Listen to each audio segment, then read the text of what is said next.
have 1 o'clock, so I'd like to thank everybody for coming today.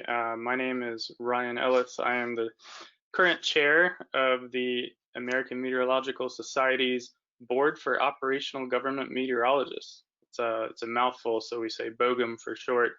But basically, we represent everybody across the spectrum of government meteorology, whether you're in the federal government, state government, local government.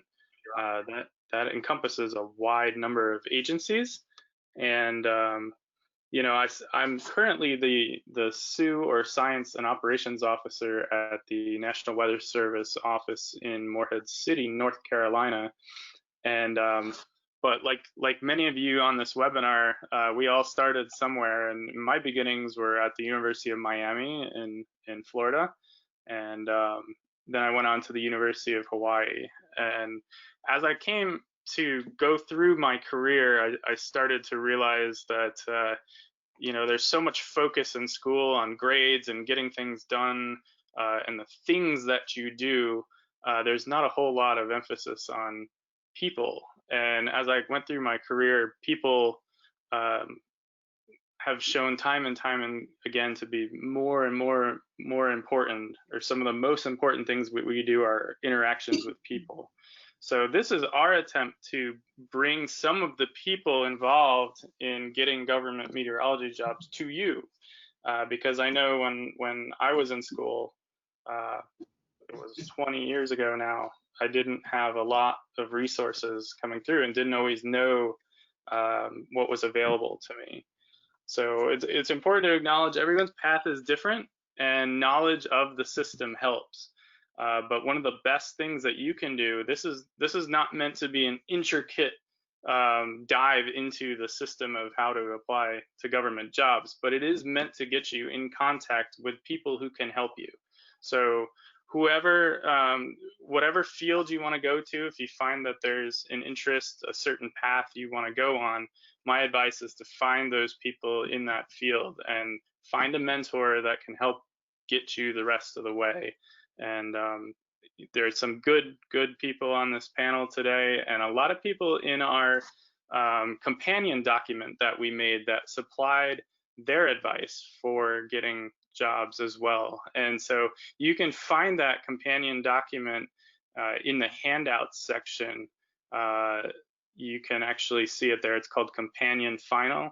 You can download it and read it there. The original version's about 70 megabytes, so be a little patient with it, but it's well worth the download wait.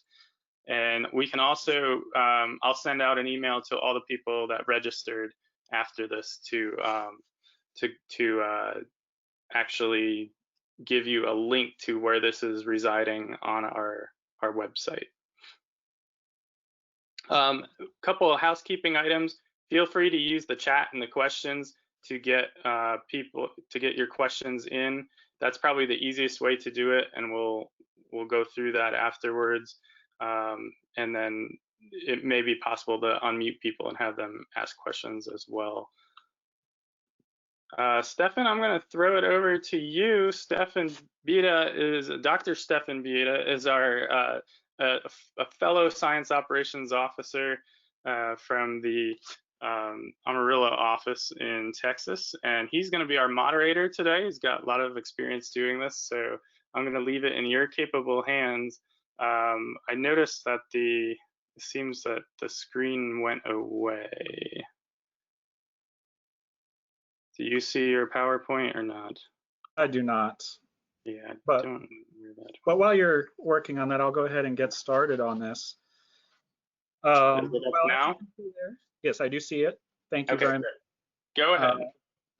As you can see by the panelists that we have pictured there, or their names showing, we have quite a few folks here that are here to help you with trying to apply for government meteorology jobs. Based upon the number of attendees that are with us today, there's obviously a great interest in this subject. And we hope that we can get some of your questions answered. Applying for government meteorology jobs and what to anticipate in that is a little difficult at times. And so the application process And the competition that goes through applying with those positions can seem like it's an insurmountable task. So all of us have gone through this process, and we wish to impart our knowledge upon you, because knowledge is power when it comes to learning about the hiring process.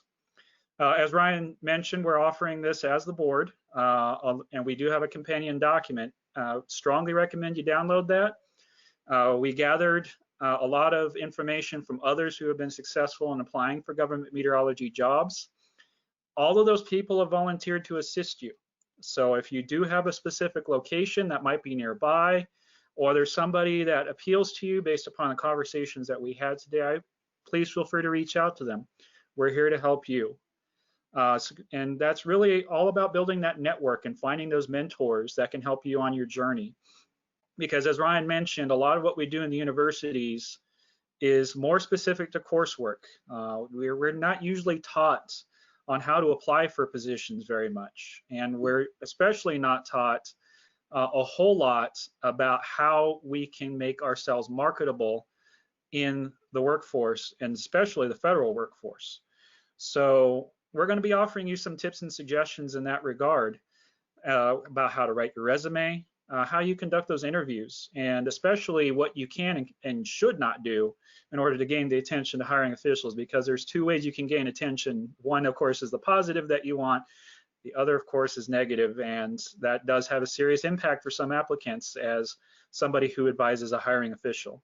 So we hope that what we're going to be providing you today is something that is useful to you, and wish you the best in achieving your goal. Ryan, if you don't mind hitting the next slide, what I'm going to go ahead and do is I'm going to go ahead and ask each of the panelists to give a 5-minute introduction. And these are some of the questions that Angie Mohs has already gathered from your fellow students.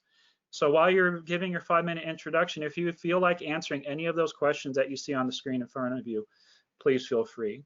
So coming from the National Weather Service, I'm going to go ahead and start with Adam. And Adam, feel free to give a little bit of background about yourself, and feel free to hit upon any of those questions that you feel is pertinent. For all other panelists, please make sure to mute your microphone. Hi, you hear me? Cool. Hi, so I'm Adam Roser. I'm at the National Weather Service in San Diego. Oh, cool. Thanks for giving me the presentation there. So yeah, I've been in the Weather Service about 2 years, so I'm fairly new. So I'm also still a student, so kind of just like you guys. I'm in the master's program at Millersville University for their emergency management program. It's all online, so that's kind of why I'm able to be out here in California, but taking the program there as well. So I am still a student, so that's kind of how I can relate to students of that nature, which is good.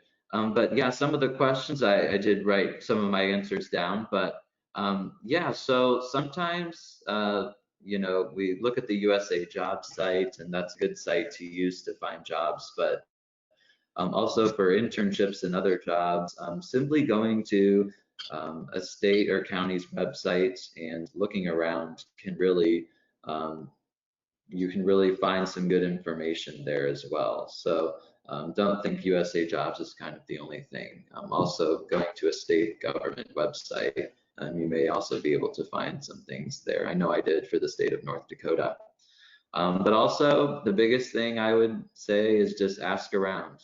You know, people here in this webinar, your fellow students, fellow alumni is a very good place to go to get that information as well. I think we'll talk about the resume process and the hiring process. I know we have someone that works in human resources here, so that'll be good to discuss that kind of process. But yeah, this field of meteorology is really one where you can elaborate on what you've done. This isn't the one-page typical resume thing that you might be used to. So if you've been keeping track of different things you've been doing throughout the school year, that is good. Write everything down that you've done. Nothing too small, you know, that can go a long way. So make sure, you know, you have that in your back pocket as well. So But let's see, I will show my screen for a second. I know some of the questions are curious here about, let's see if that works. It's a little slow. I'm not sure if it'll, maybe not. Yeah, it might not. Let's see. Still a black screen, probably. Let's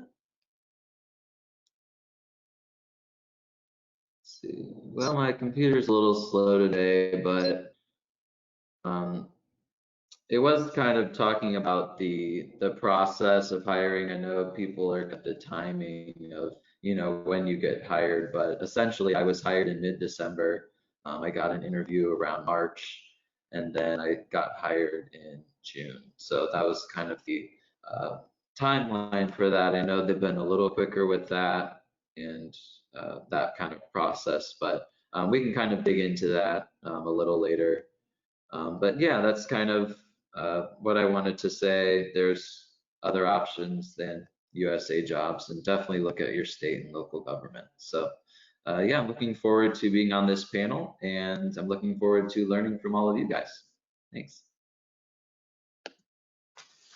All right, thank you, Adam. Our next panelist for today is Miss Lisa Love. She is the Director of Management and Organization Division at National Weather Service Headquarters. Lisa, floor is yours. Thank you so much, and good afternoon, everyone. So I just wanted to share with you that, yes, my career has spanned 34 years, and 30 of those have been in the area of HR management. And during that time, my time in HR, I've done almost everything and worked on all of the HR functional areas except for one or two. I've also served as an HR director at a couple different agencies, but for the last 4 years, I have been at the Weather Service in the Office of the Chief Financial Officer. And as was just mentioned, I'm the Director of the Management and Organization Division. And one of the things that we are responsible for is managing and overseeing the national hiring efforts of the National Weather Service. And with me today, I do have someone else on my team who can provide you some more details on that. But my top advice to you, you heard from Adam, you know, to use other avenues to look for jobs. But my top advice to you is to familiarize yourself with the usajobs.gov website. Now, this is the official source for federal job openings, as well throughout the United States as well as abroad. So there are going to be thousands and thousands of positions listed on there on a daily basis.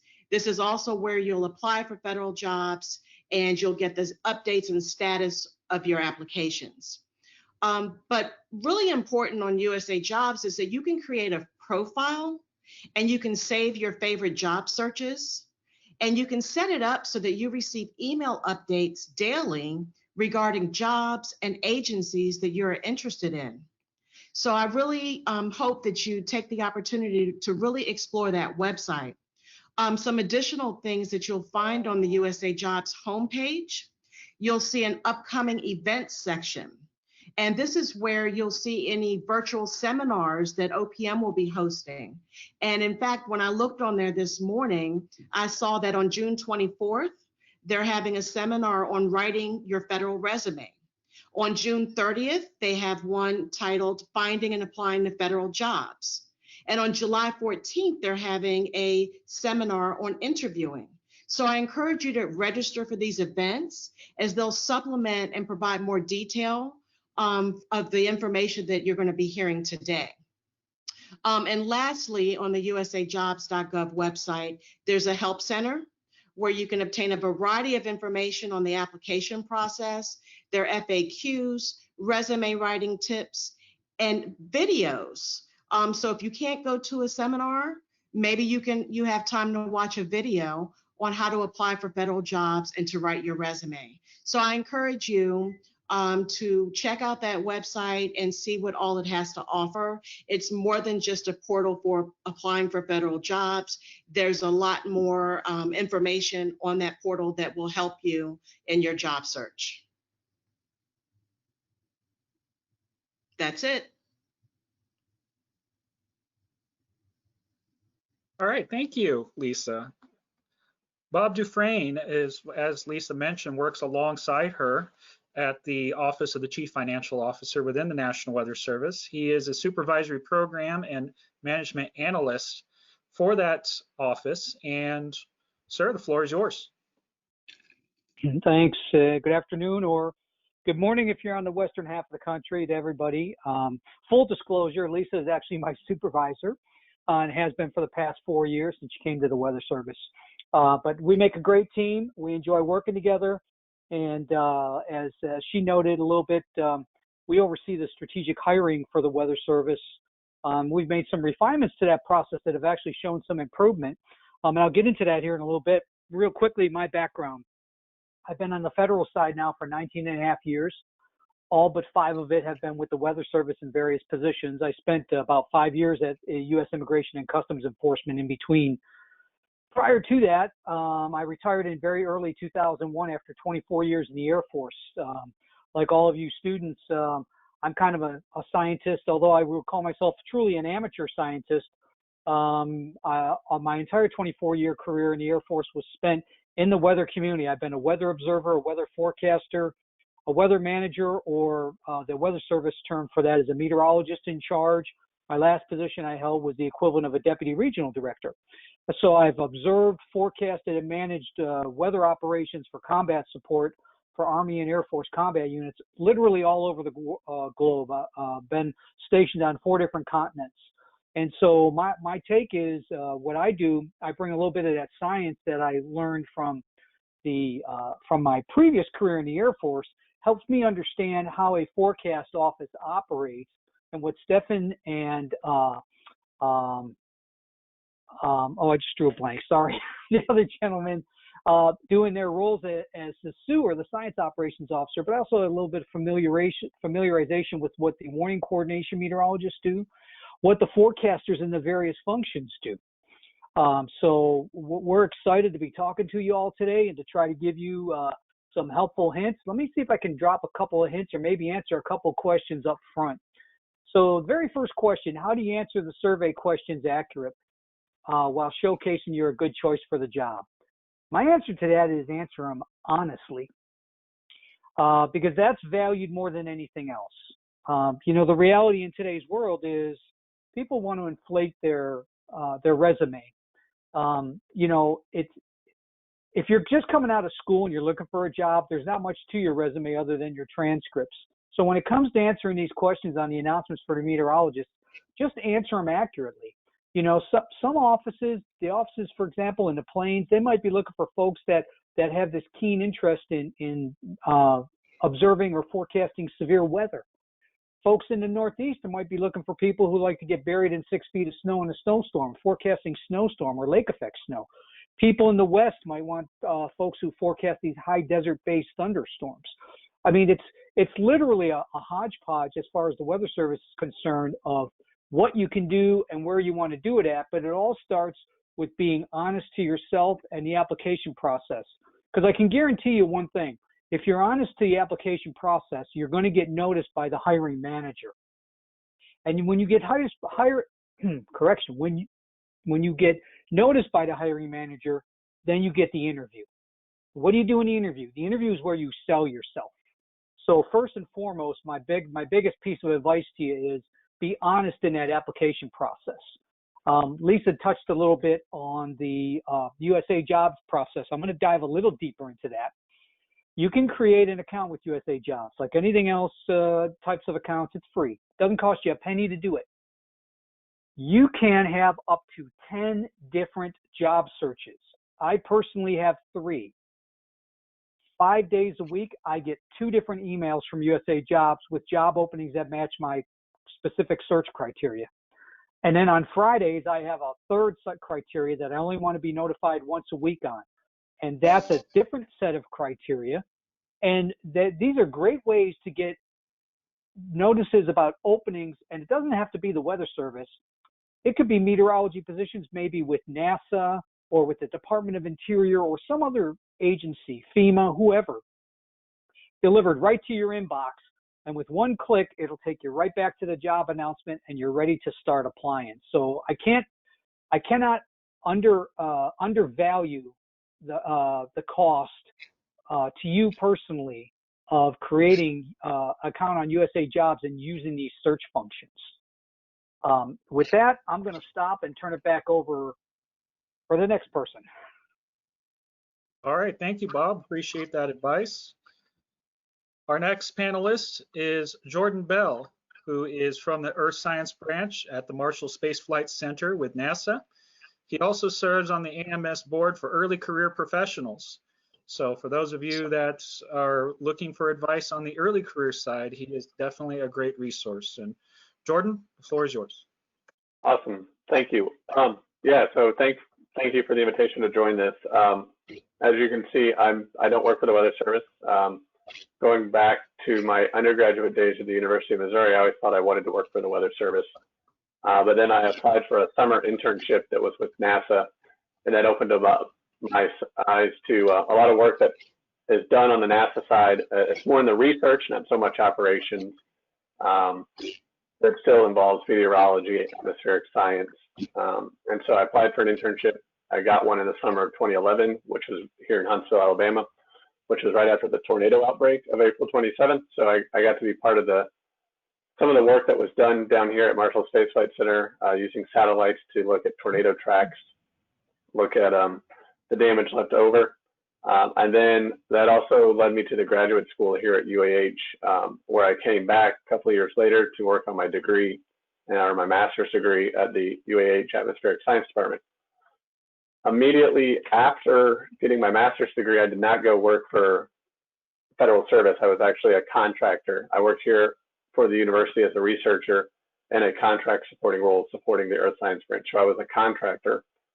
I applied for a job that I knew I was not qualified for on the Usajobs website, just to understand how it worked so I could go through the process. And then that actually helped me talk through some of the civil servants here at Marshall and understand the processes better of how everything works. Additional jobs came open last summer. I applied for one.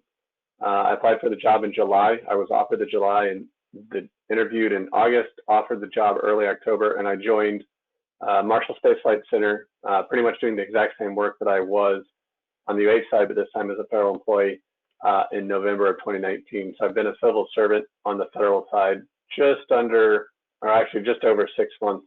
It's been a very unique 6 months, to say that the least. It was conference season, and then now we're permanently teleworking for the foreseeable future. So my background, I work with the NASA Short-Term Prediction and Research Center, that's SPORT. What they've done is they work to transition unique NASA data sets to the operational weather community. So we've worked with a lot of the Weather Service offices around the country and in Alaska, as well as the national centers. And then I also support the NASA Disasters Program, which is a program that leverages NASA capabilities, both from observations, modeling, subject matter experts, flight, and technology, to respond to the disasters. While I don't do operational forecasting anymore or on a daily basis, my background of 2 atmospheric science degrees does play a huge role in how I perform my job. Similar to the Weather Service, my job, the federal job I had to go through Usajobs, put together the resume, wait for the resume to go through, find out if I made a panel, had the interview with the panel, and that whole process. So I'd be more than happy later on, after we get through introductions, talking more about some of the interview process and stuff. The biggest thing that one of the unique things I did is I had mentioned I applied for a job back in 2016 that I knew I was not qualified for. I just wanted to experience how Usajobs is. I kept that resume, and then I compared it to the resume of how I formatted the resume for the job that I am currently now in. And there's a big difference. Usajobs does have some quirks to trying to get through the initial resume evaluation system, as does the job that I applied for when I was hired right after grad school through the state university. Very similar system, different software, but you still have to, meet criteria and make sure you're hitting a certain amount of criteria to be considered for an interview and stuff. I guess we can later go on and talk about the unique advantages of being a contractor for the federal government versus a federal employee. There's pros and cons to being both.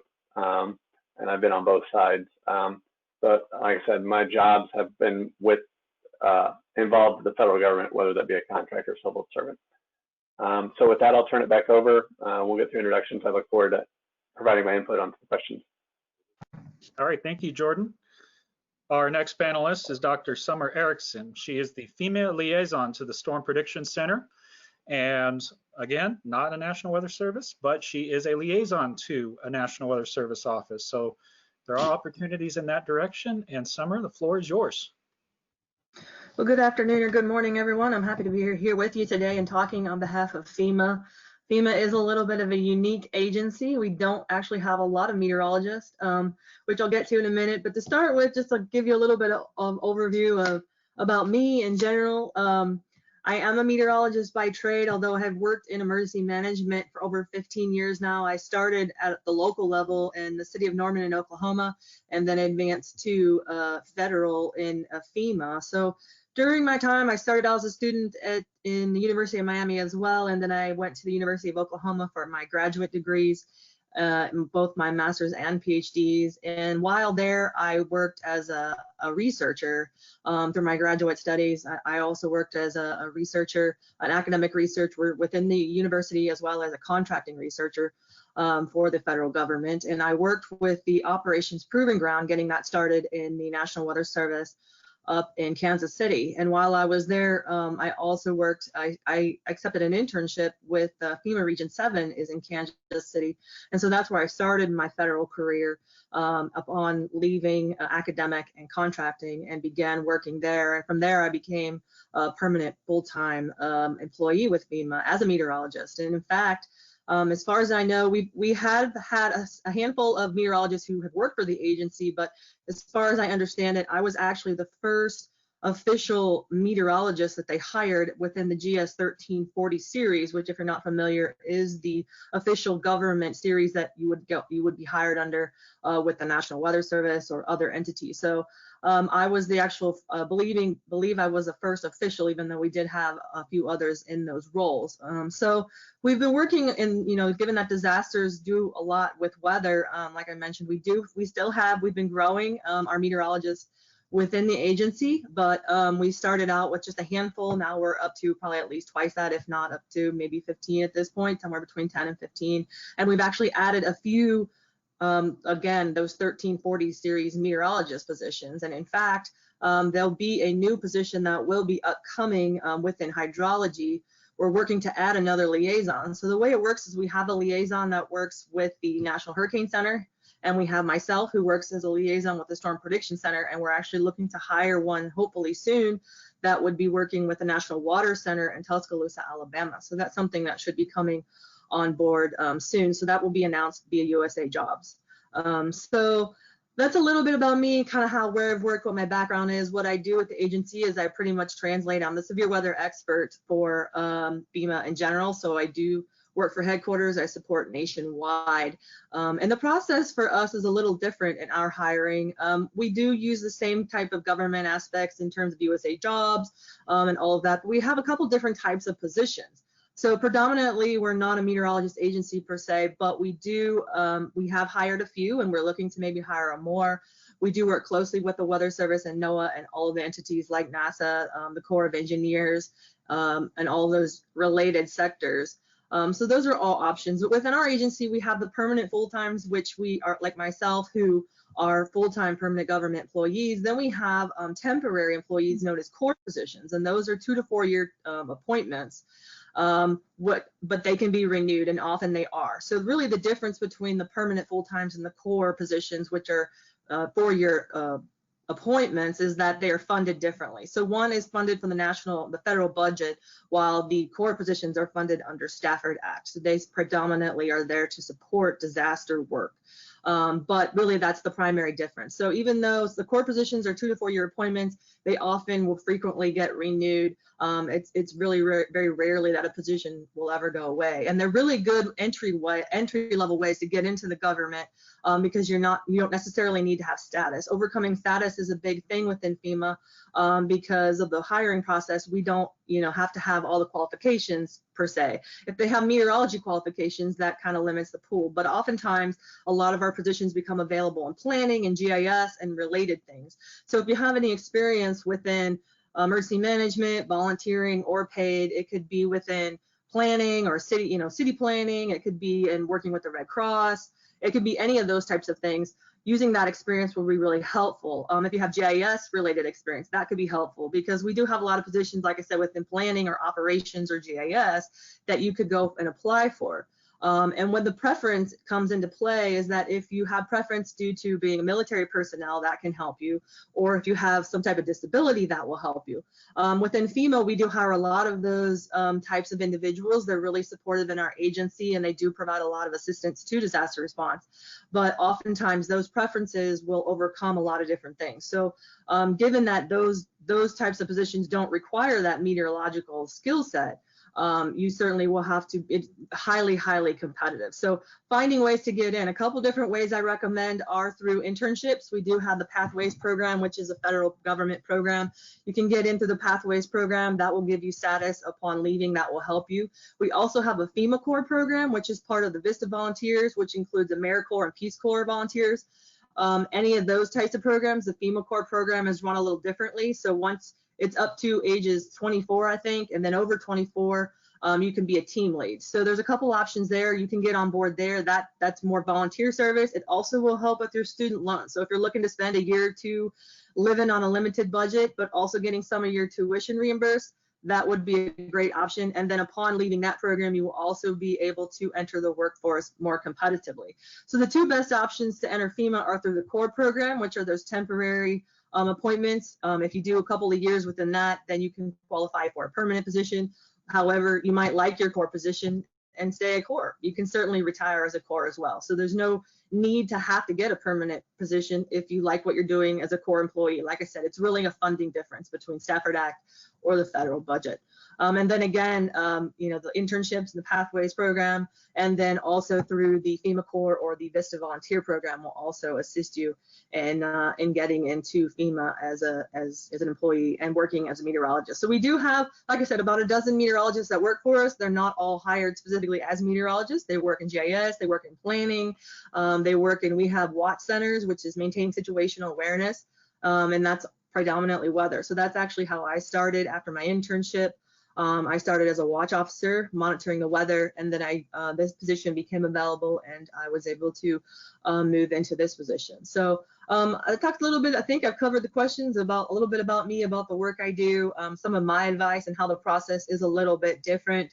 I think I've covered the differences there, like I said, but there's a lot of opportunity. I think the field is really growing. I think FEMA and emergency management is really growing, and I know we'll have two more guest panelists here that will talk a little bit more beyond the federal level, at the state and local level. But really, meteorologists in emergency management field in general is really growing, and I think there's a lot of opportunities out there. So don't get too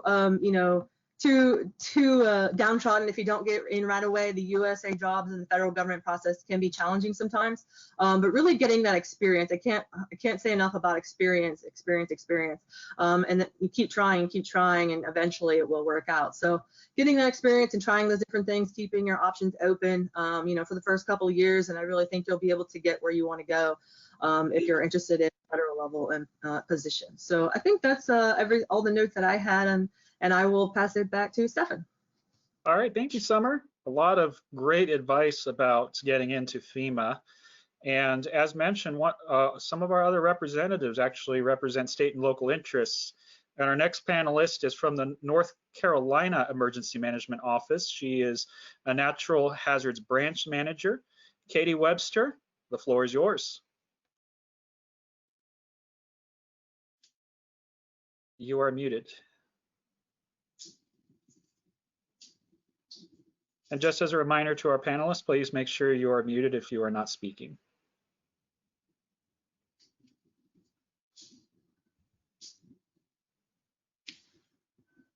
Okay, there we go. Can you hear me now? I can hear you now. Okay. All right, very good. Hey, everybody, good afternoon. So I'm Katie Webster, and I work with North Carolina Emergency Management. I've worked with the agency since July of 2013. So coming up on 7 years in North Carolina, and really enjoy it. I got my bachelor's in meteorology and also my master's in emergency management from Millersville as well, and that was a really good program. And as Adam mentioned, fully online, which was more than helpful. And so in my work as natural hazards branch manager, that's just a fancy term that we're using to say I'm over our other 2 meteorologists. So we have 3 meteorologists on staff with North Carolina Emergency Management, and we are a state government entity. So I'm a state employee, which makes things really nice in terms of benefits and time and retirement and vacation and things like that. So what we do day to day is, at the root, we're all planners.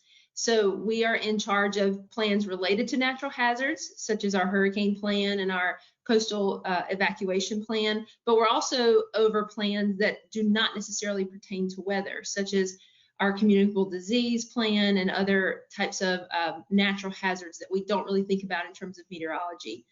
The biggest thing about my job, I think, is that we have that category of other duties as assigned, and that is certainly dependent on events, because as state emergency management, we respond to these disasters in North Carolina. And it just so happens that most of those tends to be natural hazards. We can all think of the big hurricanes that have hit North Carolina, especially since 2016. But we can also think of winter storms and tornado outbreaks and flooding and things like that. We've certainly had our hands full. But in the case of current day, we're all very much involved, if not nearly fully involved, in COVID-19. And that is from a planning perspective, documenting a lot of the information, situational awareness reports, things like that. And that's what I tend to see across our emergency management partners, even those that are meteorologists, is you do weather as long as it's relevant. And then sometimes from time to time, you do get pulled into other planning type functions, but that's okay. I mean, it makes us more well-rounded. So day to day, we work on our plans, but when the State Emergency Operations Center activates, we are one of those staff that stands up and staffs the Emergency Operations Center. As meteorologists, what we do is we do not, North Carolina meteorologists do not make our own forecasts. We work very closely with the National Weather Service. We have 7 that serve the state, and we work with them and draw information from their forecast to then paint a statewide picture, and then get that down to our branch managers and our county emergency managers. That is our audience, largely is county emergency managers and what we call our CERT partners, which is the State Emergency Response Team. And that is voluntary organizations and other state governments that have a role in disaster response and recovery. So we produce emails, we produce virtual weather briefings, in-person weather briefings, and that goes all the way up to our senior leadership and also the governor's office. We will brief the governor before his press conferences if it is a weather type event. So that makes our job really interesting, and those tend to be the situations that flex our hours. Outside of that, as a state government employee, we work pretty normal hours, Monday through Friday. Of course, as meteorologists, we all know that weather does not recognize holidays and weekends and things like that. So if we do have weather on the weekends, we will respond appropriately, either via email or have to go into the office to do some weather briefs or things like that. But the one way I think about that is that as meteorologists, we would all be looking at it anyway, so we might as well get paid for it if we do. So in terms of our application process, state government can be a little bit different than even federal government or private sector. State government is very in tune with making sure everybody is treated fairly. And we do have the online application system where you would make your profile. In the case of North Carolina, it's nc.gov/jobs, but I think this would be the case across many different state government entities, is you basically make a profile just like you would for USA Jobs and apply for jobs that come open. And that could be in emergency management, it could be in correctional institutions, it's across the board state government.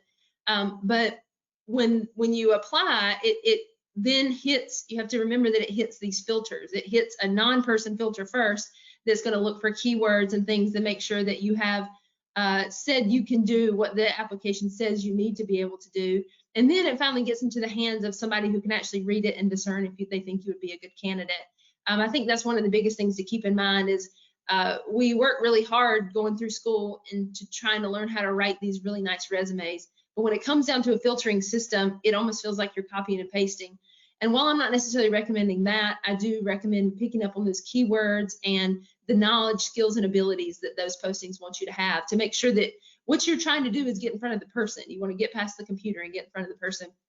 But I'm happy to go into, as we flesh out the questions later in this webinar, happy to go into more details about interviews and things like that. But state government is similar in that we have that online application system, but when it comes down to actually getting that interview, the process can be a little bit different, as I mentioned, because you really have to sell yourself and assume that the interviewee cannot ask any questions about you, because, as I mentioned, being able to treat everybody fairly, and it's kind of like a pop quiz type format, as opposed to go in there and tell me about yourself and tell me where you want to be in X number of years.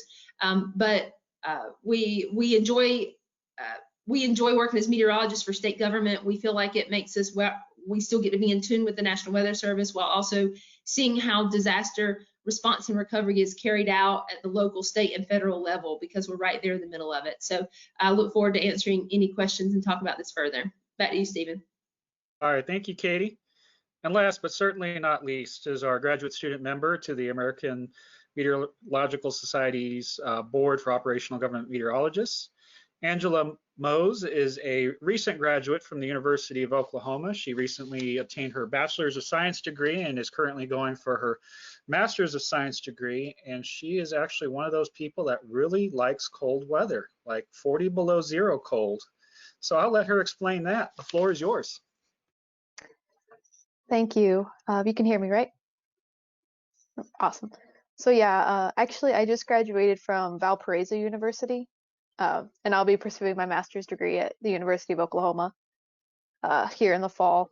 But yeah, I'm a student like you guys out there, so I'm not in the government field yet. I'm part of this board, partially thanks to my internship I had last summer at the National Weather Service office in Rapid City, South Dakota. Where I was a Hauling scholar, so I was doing my summer research there. As far as the cold weather goes, I really like launching weather balloons, and I got to do that a lot at my university. And we had the I guess you call it polar vortex this past year or a couple of years ago, with really cold temperatures, and we had wind chills in the -40s approaching -50s. And we decided it'd be fun to launch a couple weather balloons at about 4 in the morning and 6 in the morning Central Time. So that was a lot of fun. But yeah, I don't really have much else to say since I'm not part of the government yet, but I do really want to work there in the future, so that's what I'm currently working towards.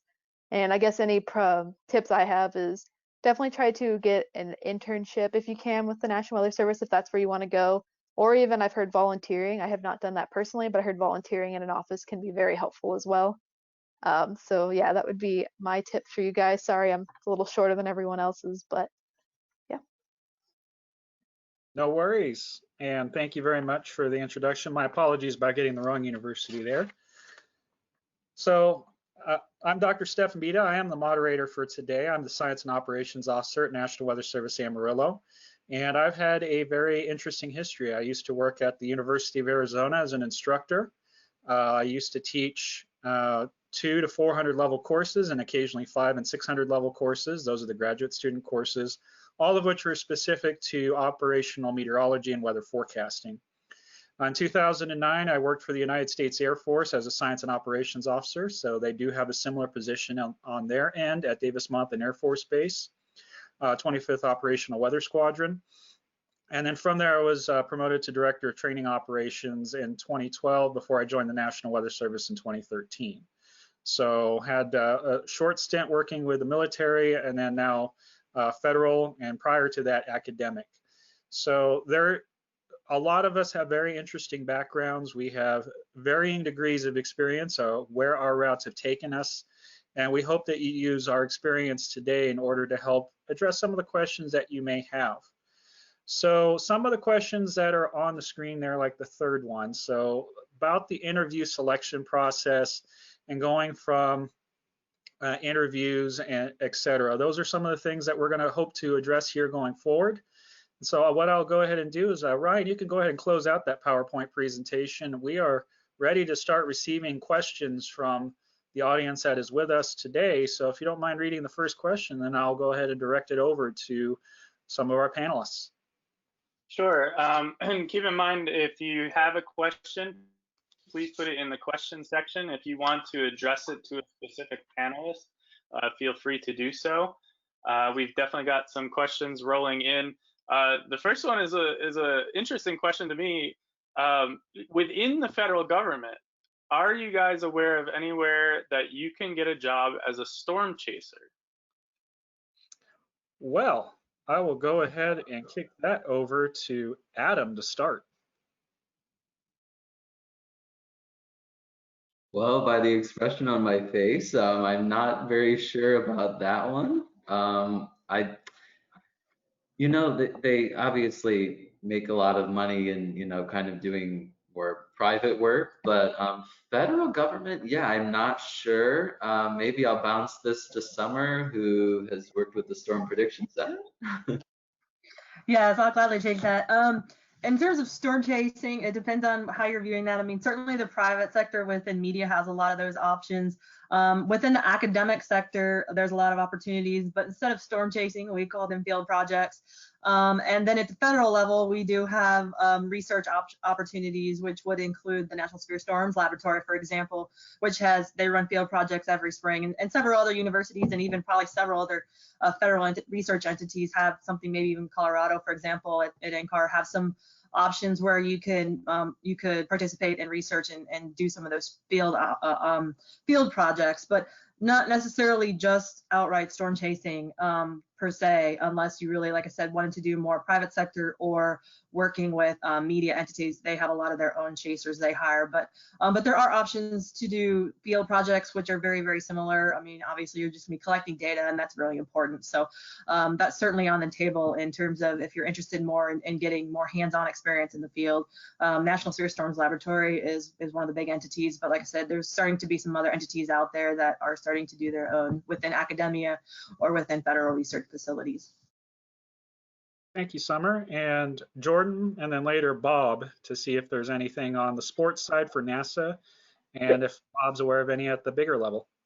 Yeah, so NASA, we don't have actual storm chasers, but NASA does operate a lot of field campaigns. As Summer was mentioning, NSSL is a little bit more centrally based here in the United States. NASA has field campaigns all over the world.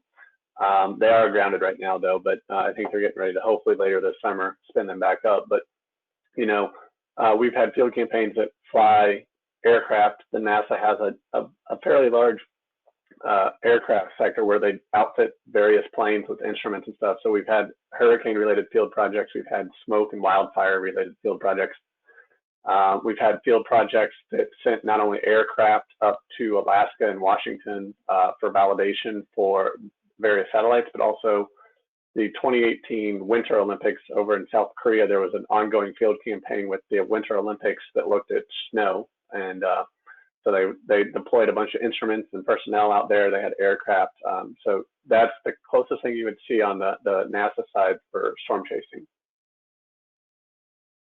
All right, thank you. And Bob Dufresne, do you have anything to add? Well, a big shout out to the late Bill Paxton, who has generated all this interest in storm chasing with his role there. The closest that I can think of, there might be some positions within OAR and NSSL is part of OAR. But another area of NOAA is the Office of Marine and Aviation Operations, or OMAO as we call it, part of our alphabet soup. They operate the Aircraft Operations Center, which is down at Lakeland Linder Regional Airport in Florida.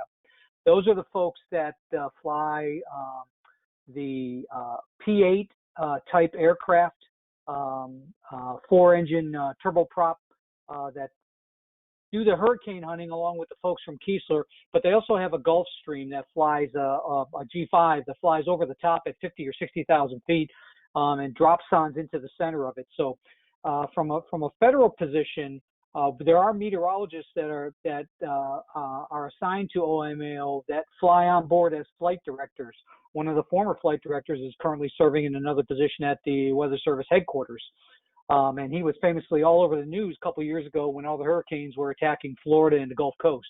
But that's probably the closest that I can think of to actual storm chasing. Although if you think of flying through a hurricane, the eye wall of a hurricane, which is, I will tell you, is on my bucket list. I would go in a heartbeat if I was offered the opportunity, because I think that would be something that's just so unique. It's kind of like, it's up there with going to space. It's one of those things that not a lot of people get to do, but man, it would be exciting.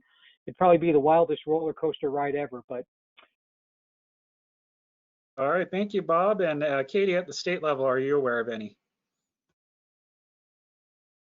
No, unfortunately not. I mean, state government keeps us on kind of on a tight rein where that's concerned. So maybe I'll have better luck with the next question. Understood. All right, thank you. Ryan, do you have another question for us? Oh, sorry. Yeah, Stephen, actually, now that I think of it, yeah, kind of how he was saying about being in the air. One of my internships up in North Dakota, they do cloud seeding missions. So that is a private company. It's obviously not with the federal government. But I was a meteorologist for that. But the pilots there did take us up in a couple plane rides, and you're storm chasing from the air. So if you want to get kind of up in the air and extreme, go up to North Dakota. You may be able to chase some really good severe thunderstorms. All right, thank you, Adam. So Ryan, do you have the next question on the docket for us? Yep, the next question is from Samuel, and he asks, what classes should I take to make myself stick out as an applicant? All righty, so we're going to go to our hiring officials because those are the folks that would have a good idea on this question. I'll start with Bob because he does have that experience, and then I can help answer. And then if others would like to jump in, just let me know by just raising your hand, and I'll make sure to put you into the queue. Bob. Yeah, I was afraid you were going to call on me. So, yes, you know, I have you in my crosshairs. You know, I've heard a question an awful lot from folks. Why does differential equations matter? Similarly, I've heard, why does atmospheric physics matter? And I'll answer the question this way, that if you're going to put together a four-dimensional picture of the atmosphere, you have to understand the how, the why, and the what of air particles moving up and down and horizontally. And those two classes, it may seem odd, give you a better understanding of that. Perhaps atmospheric physics more than differential equations. And I hated atmospheric physics. I took 2 semesters of that, and I was about dead after I took those. I think that was probably about the point I decided I didn't want to further pursue a meteorology degree, because I just thought, oh my God, there's this much work for just one class, and I'm going to be dead by the time I get my degree. You know, but I would say the atmospheric physics and the differential equations are very, very important. Don't skip on them. We see a lot of candidates that meet the 24 hours of science and math requirements, but don't have that DiffyQ, and sometimes those are the folks that fall out during the interview process. So that would be my recommendation. All right, thank you, Bob. And I'll go ahead and answer as somebody that has hired before and does help with hiring decisions. Aside from all the courses that are required for a meteorology degree and to apply to a 1340 series meteorology, we start looking into other things for an applicant. For example, is there anything in there with regards to communication that you might be able to stick out with? How is your writing skills? Some other things that we also look for is your ability to translate science. And so sometimes there are courses that we find in transcripts that can give us an insight about whether or not the applicant is able to translate science, because we are taking a very complicated set of what we are looking at and trying to make it actionable information. So some of the courses I've personally taken in my career has include emergency management related courses, just because I would like to know what I'm able to communicate to partners. I have taken fire weather related courses for those that might be interested in applying in the Western United States and the high plains. Yes, grasslands do get a lot of wildfires. If you are planning to apply in the Southeast or along a tropical region, a lot of hiring officials look for tropical meteorology as one of those courses, because they want to know how much training they have to go through in order to make sure that you're ready to handle the responsibilities as a forecaster in a tropical region. Across the Midwest, there are severe weather meteorology courses that could pop up on your transcript. For example, here in National Weather Service Amarillo, our last round of applicants that we had was about 125 for one position. So things that really start shaking out for us is bachelor's applicants that show some degree of experience or some experience dealing with severe weather and fire weather. Once we get past that, we also pull in the master's degree applicants, and then we start going through another cycle. We send out questions to the applicants to make a determination of who would be worth interviewing for us. And then that gives us a smaller subset. And then so from there, of course, then we go through the interview process, et cetera. So those are the recommendations I would give. I'll go ahead and open it up to our more recent successful applicants to the Weather Service, like Adam, and at NASA for Jordan. Are there any that you feel stuck out for you guys when you heard hiring officials asking you questions?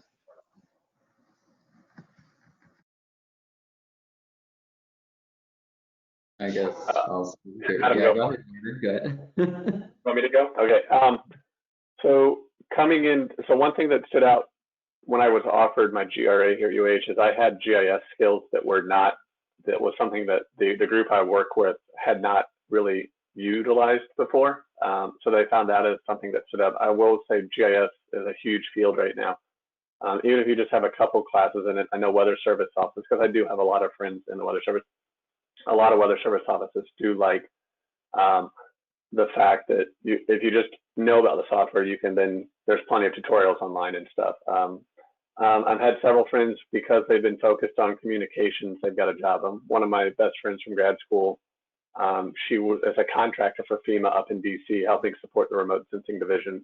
Her background was in communications and skills, and they brought her on because she could help translate the science and some of the, the weather products to those in the remote sensing division easier. So those are a couple that stood out. I will also say I know there's quite a few emergency managers on here. One thing that I had considered, if things didn't fall right for me, was taking some of the emergency management courses and understanding how a command and an operations center is structured. There's a whole science of emergency management. I've gone to a couple of drills with the Coast Guard when they've been doing hurricane prep, and the whole command structure is just fascinating to watch. So I'd recommend some of those courses to understand how a command and incident center is set up. And those will help, especially those that are looking for Weather Service, because sometimes you may be deployed there. I will quickly say a couple more things on the NASA side. I believe everybody here has been talking about the 1340, which is the GS meteorologist position. I was actually not hired under that. I was hired under a research physical scientist position, and I don't remember the number on that. But all of my background had translated to those sort of jobs. So there are other jobs that are just not labeled meteorology in the federal government that you could qualify for and be a candidate for. Additionally, here at Marshall Space Flight Center, we have a whole branch separate from the Earth Science branch that is called the Environmental Hazards branch. And their job is that a lot of them have meteorology backgrounds, but their job is to run simulations of the rockets that will be launched through the atmosphere. Because of their understanding from atmosphere, they understand how that rocket's going to function in different atmospheric pressures, what are the wind thresholds for that rocket to be launching, can't launch. So like I said, there are other jobs within the federal government that are not just the 1340s that'll, that those with the meteorology atmospheric science background that you would qualify for.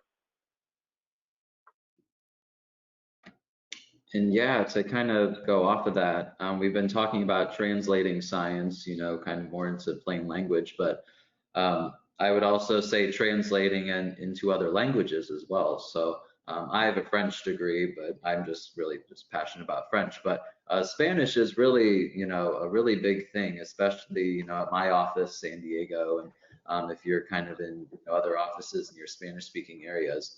If you have classes or even a degree in a foreign language, I think that can really stick out as well. And then, yeah, also we've been talking about emergency management. So yeah, any kind of classes that will put you on the other side of the people that the Weather Service or your wherever you want to hire, who they deal with, you know, emergency management or hydrology, any type of classes in that to get the understanding of the other side can be really beneficial as well. And this is Lisa. I would like to add that while the science courses are critical and they give you, you know, the requirements you need to qualify for scientific positions, soft skills are also becoming more and more important. And some of you all have touched on some of those, you know, the public speaking, the oral and written communication, interpersonal skills, leadership, working with others, teamwork, and so on. So if there are any general electives that you can take that might help you to hone in and improve on those soft skills, that might be good additions to your transcript. Thank you, everybody. And I was just indicated that we have 26 questions in the queue. So we're going to go ahead and go one question per panelist. And I'll ask Ryan to give the next question, and then we'll just have one panelist try to roll through each one just to help us get through these. So Ryan. Yeah, and thanks everybody for the questions. Some really good ones here. This first one I've definitely heard a lot. Any suggestions for recent graduates and early career professionals for someone who hasn't been able to get a job in the field yet? I will go ahead and pitch that question over to Lisa. Okay, well, if you haven't been able to find a job just yet, I think that a lot of the panelists have mentioned volunteer work. You know, go to your local weather service office or state office that, you know, does work in the areas that you're interested in pursuing. And I think if you volunteer your time, sometimes that can lead to landing the job. You just need to get that chance to get your foot in the door. Or a temporary position. So you don't have to necessarily take a permanent position. A temporary position is fine as well. What you want is to get your foot into the door in some organization that you're interested in so that you can show your skills, show your value, and then you can land the job from there.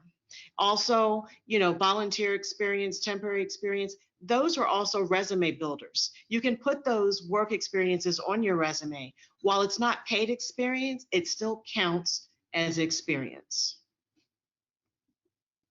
All right, thank you. All right, and the next question is, I want to get my PhD in meteorology and work for the National Weather Service.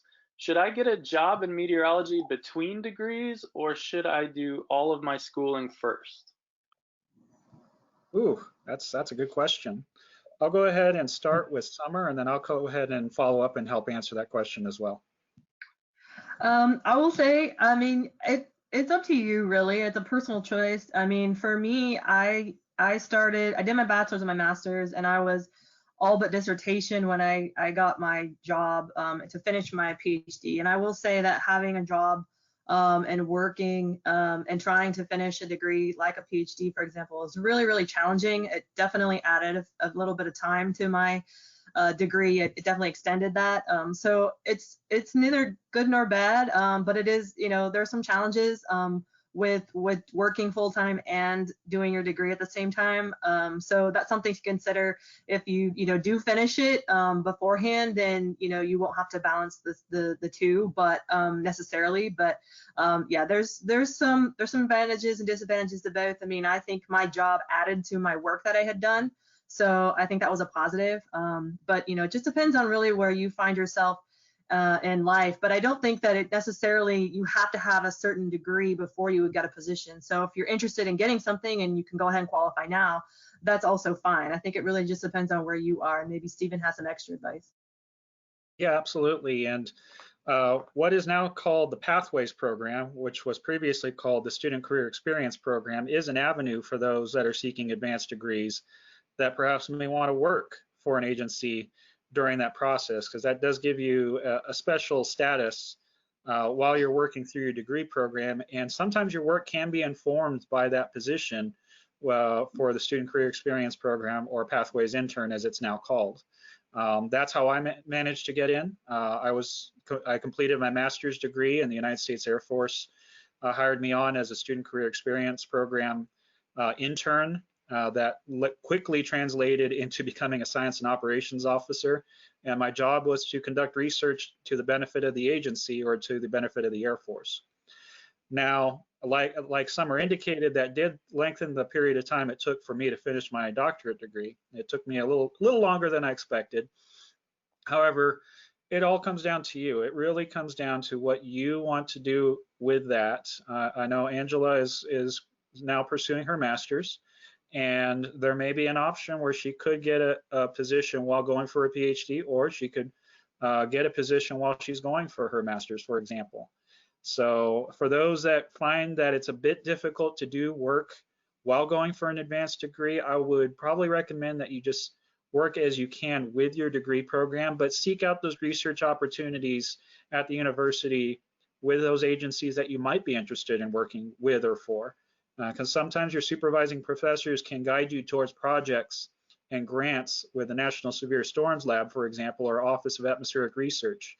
That might be of interest, or FEMA actually sometimes comes out with grants that is of interest to them, like how do you communicate hazards to a community, for example. I've seen all sorts of different things that come out, and each and every one of those paths are viable paths to try to come into the National Weather Service. Ryan, do you have the next question? Yeah, this one's actually going to be good for Angela. It is, you mentioned the Hollings program. Can you talk about what the Hollings program is and what did you do? All right, that's a good question for you, ma'am. Yeah, so the Hollings program is a scholarship program for 2 years that you typically apply for your sophomore year. It's been a minute since I've applied, so it's a little rusty. I believe it's your sophomore year you can apply, and then if you get it, you go for an orientation that summer, and then the following summer you're required to get an internship, and they have a nice search engine of all the possible internships open, and you basically get to go scroll through those and find one that you think would work well for you, and then you basically apply to it. Then you get that internship, and you have an entire summer at any of the NOAA offices. So it could be National Weather Service, it could be the oceans, and anything really. It's all the NOAA offices in one, and you can pick an internship to get from there. And then you get obviously scholarship money, which is always nice for undergrad. Definitely help with my school, because my school is definitely on the more expensive list. But so yeah, that's the program in a nutshell. Not sure. Hopefully that answered the question. All right, thank you, Angela. All right. Next yeah, question. the next one's gonna probably be good for Summer and Katie. Does FEMA or the state hire meteorologists that special in tidal surge and tidal surge destruction to coastal shoreline or properties? Ooh, good question. I'll go ahead and start with Katie and then work our way back to Summer. So I think that if we were to hire meteorologists, as we've done in the past, we wouldn't necessarily make the decision solely off of what you focused in, just because emergency management is classic all hazards. I think that would be seen as a real asset to state emergency management, and that's not only for North Carolina, but anywhere, especially those that are very hurricane prone. I think it goes to a bigger package, though. As someone mentioned, the soft skills, can you relate to others? Can you provide a good weather briefing? It's one thing to know the information, but if you can't communicate it, that could be a limiting factor. So I think being able to take what you know and then being able to explain it to somebody who's not scientific is where emergency management is going. That's why they need people like us, is to be able to interpret the science for them and tell them what that means for them. So I think it could be certainly a gold star on your resume, but I think being able to say how you could apply it and how the agency would benefit from you having that would be a real key. And that's something to keep in mind if you were to take that to an interview with like some type of emergency management entity, is knowing what they do, knowing the threats that they face most often. So say it's for North Carolina, and say you can tangibly relate what you could have provided with that, if we're just talking about that specifically in Hurricane Matthew or with Hurricane Florence or Dorian, and be able to strike a tone with whoever you're interviewing with as like I know what you've done, and I recognize that. I think that's that's been a lost art, is people knowing where they're interviewing with and being able to tailor their responses to that place. So I think that's a good thing to keep in mind, but the key is going to be showing how you can use it, how that can relate to wherever you're interviewing with. But Summer, you might have some other thoughts. Yeah, really, a lot of redundant to what you said is that we do not hire specifically for that. We leave that to the experts at NOAA and the Hurricane Center in particularly. But we do hire folks that Katie mentioned that are translators. So they hiring meteorologists who understand those products and understand how things work and be able to translate that into impacts, be able to translate that into decision making. So we hire folks that have a good understanding and are able to communicate that information. But we leave most of the majority of the scientific part to NOAA or researchers in the Hurricane Center. But we do hire, in addition to kind of translators, certain things that you might want to consider would be, those who are able to map those types of things would be helpful. And as I mentioned earlier, just as a widespread hydrology in general, we are looking to hire someone as a liaison to the Water Center at some point. So I know that's beyond sort of the hurricane tidal surge type of stuff and marine time stuff, but it does involve water. So that might be something interested that certainly that position as it comes on board could include, given that it is the first time that position has been offered. It is new. It has yet to be established. So certainly something that could be added. But in terms of actual part of the title stuff and stuff like that, we leave the majority of the science to those who are doing the research, but the translation and impacts is really what we're looking for. So being able to do that is helpful, and we do hire people to do that. All right, excellent. Thank you very much, ladies, for answering that question. Brian, what's on next? The next one, during application and interview processes, would you advise students to bring up topics or activities that they have been involved with that aren't specifically brought up by the interviewing committee, such as efforts to form community agency partnerships through outreach, etc.? All right, I will kick that over to two folks here. I'll start with Bob, and then I'll kick it over to Adam or Jordan, if either of you wish to take that one. Well, thanks, Stefan. Great question. And the answer for me, short to the point, is yes. And now I'll expand on that a little bit. In my role, when I've done interviews for my positions, I always ask at the very end, I give the candidate an opportunity to speak about themselves. Tell me about yourself.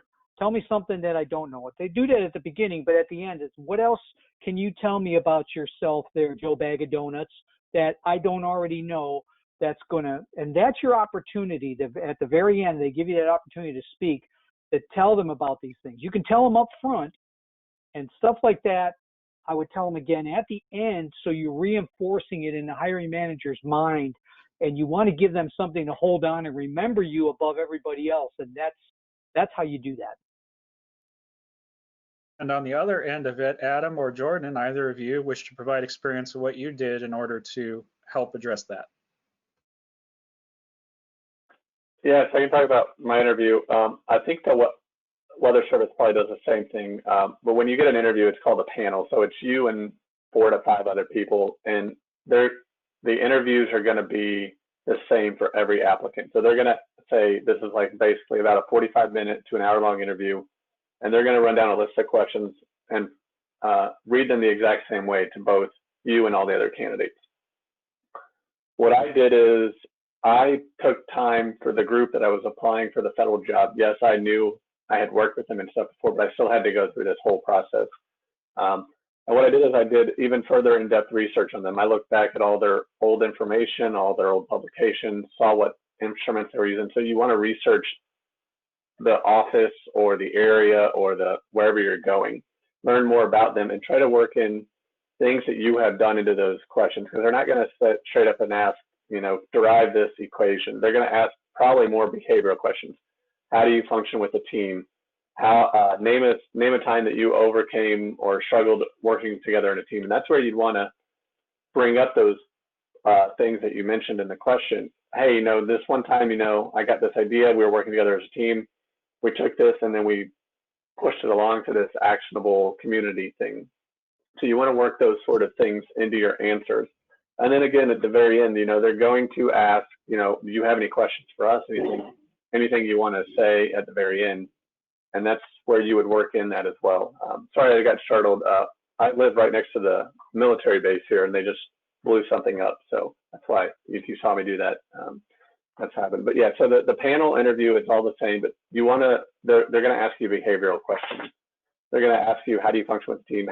Name a time you overcame something, difficulty, possibly they asked me, where do you see yourself possibly in 5 years, or where do you see the program that I'm working for in 5 years? And that's where you want to integrate, future missions, future work that you're passionate about into how you can make a difference in that office. Excellent. Jordan, I know how you feel. I live dead center between Camp Lejeune and Marine Corps Air Station Cherry Point, so familiar with that. The next question from Amanda is another one I hear all the time.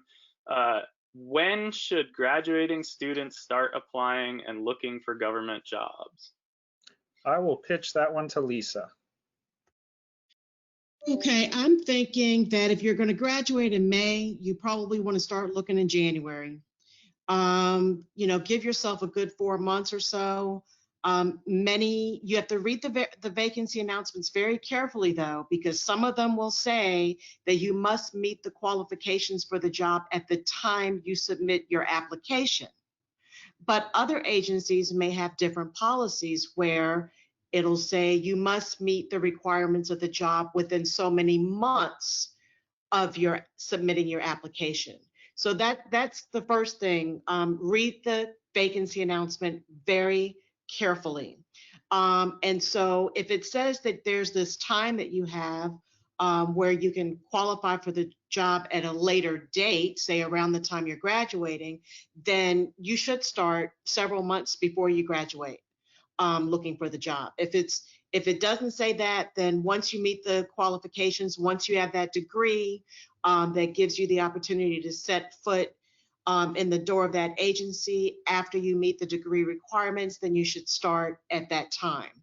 But I would just suggest that you always are planning ahead and looking for opportunities throughout your years in college. But in particular, I wouldn't start any later than 3 or 4 months before you graduate.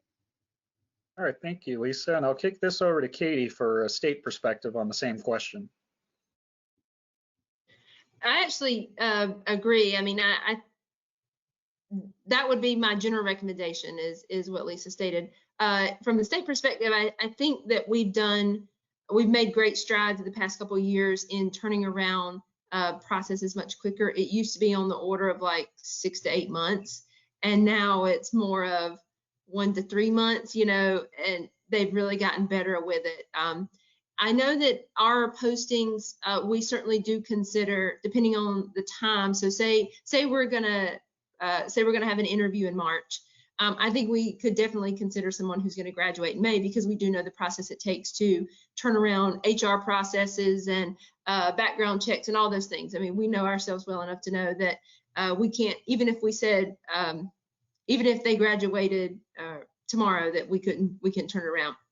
So I generally agree. I think we've generally made good strides to get processes turned around quicker. And I think across the board, one thing to keep in mind is if you interview and don't hear back, don't necessarily get frustrated, because we as interviewers get just as frustrated with the process. We want to move it along just as quick.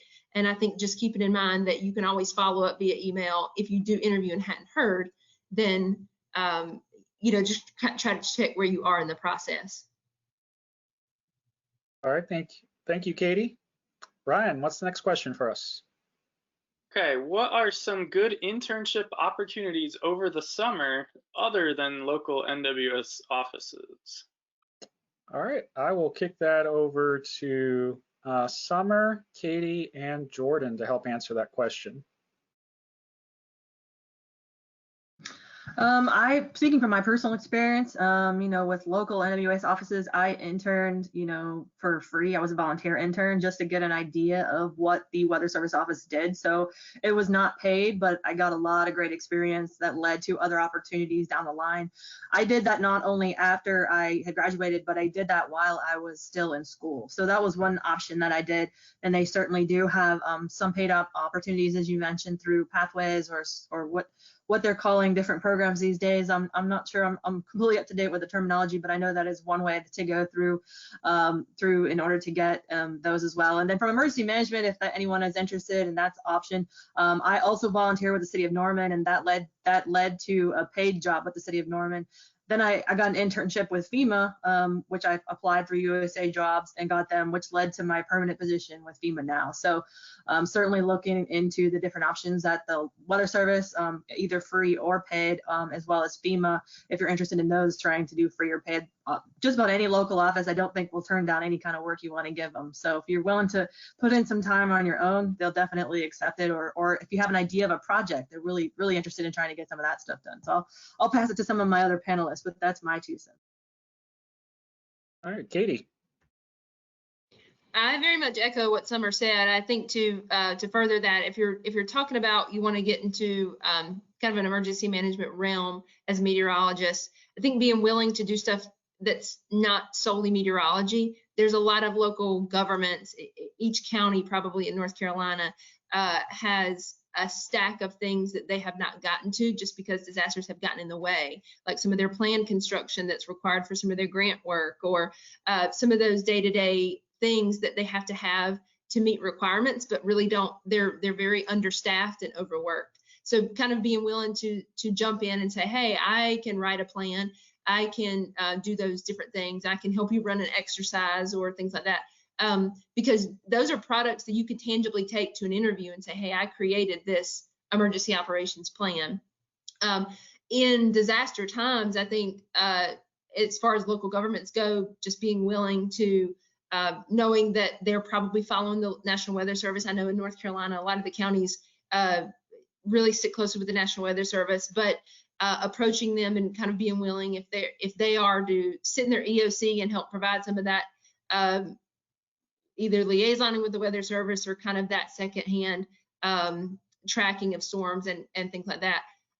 My mind also goes to after a disaster, there sometimes if FEMA has to come in and open up what's called a joint field office in the state for disaster recovery, they will hire what's called disaster reservists. And sometimes those are just staff people across the state of not all ages, but certainly college graduates we've had working disaster recovery in North Carolina. And it's not going to be meteorology, but it is tied to your disaster response. And that could be important if you do want to get into meteorology, because as meteorologists in emergency management, we cover everything from the storm forming to the rivers receding and the floodwaters going down. So being able to, that's not a waste of time, because being able to show that you've kind of seen that full, all the phases of emergency management could be very enlightening. Jordan, do you have anything to add? Yeah, I know there's several universities out there with REU programs that are they're a program that you go spend the summer at the university. You do like 10 weeks of research. Those are some really good programs. But also intern.nasa.gov has internships for all of the NASA centers around the country listed. And we don't just do internships in the summer. We also have internships in the winter and the fall, spring, winter semester and the fall semester. Usually in the summer, though, there are a lot more opportunities. So you can apply. The nice thing is there's always revolving deadlines. The other nice thing is the NASA internship website allows you to basically fill out a resume and then submit that resume to like 15 different jobs. So you don't have to fill out 15 different resumes per session. So that's what I would offer. I went through that program. It was great. And like I said, we're always looking for interns down here at Marshall Space Flight Center, especially in the summer. So late December, early January, February next year, get online and look at intern.nasa.gov. All right, thank you, everybody. Brian, next question for us. Yeah, the next one is from Connor Belak, our former AMS BOGM student member. He has a very good point that relates to how jobs are done now in the Weather Service. He says on USA Jobs, you can only select 5 positions when applying for a 5 through 12 meteorologist. What advice do you have on choosing 5 offices? Based off of this, it seems like it's getting more difficult to transfer offices. How does this factor into selecting your top 5 offices to apply to? I will go ahead and pitch this to both Bob and Adam.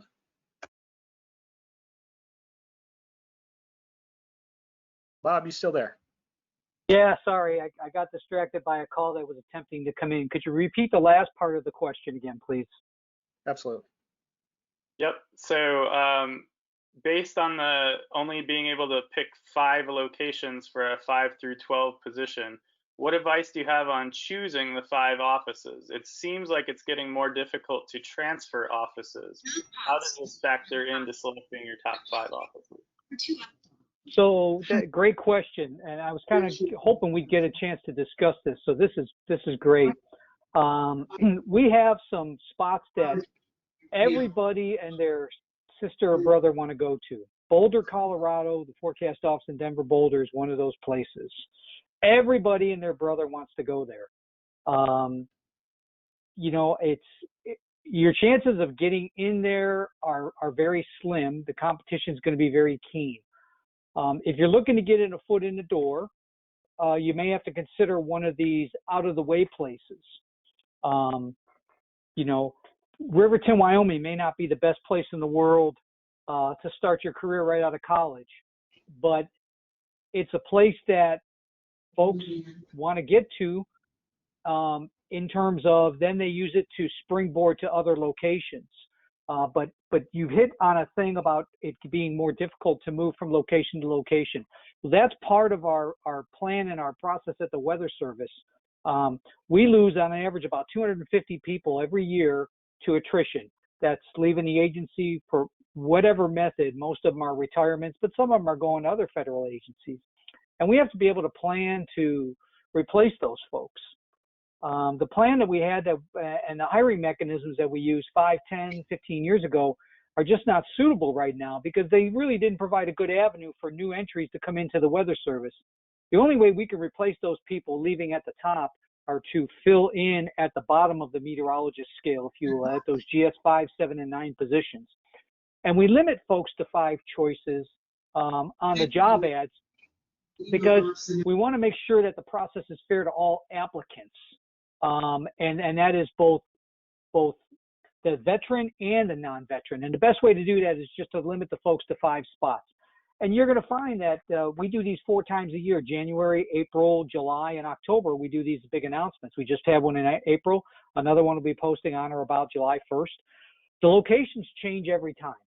So, you know, if you look at it and you say, boy, I really don't like any of those locations, wait 90 days because they'll change again and you'll have that opportunity.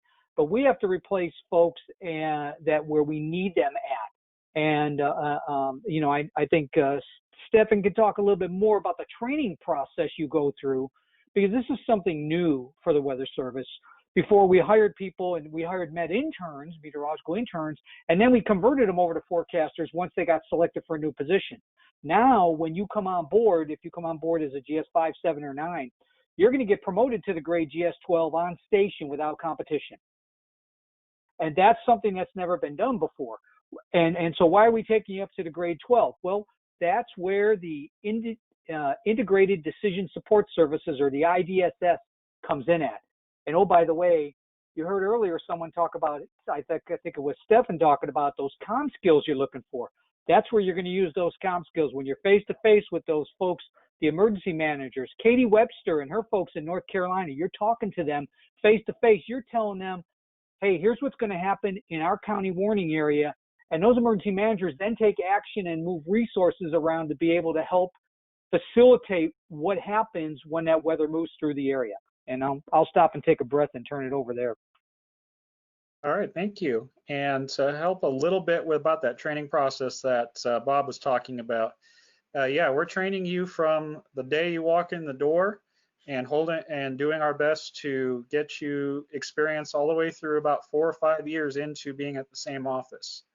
So me personally, I did bid for those quote unquote less desirable offices.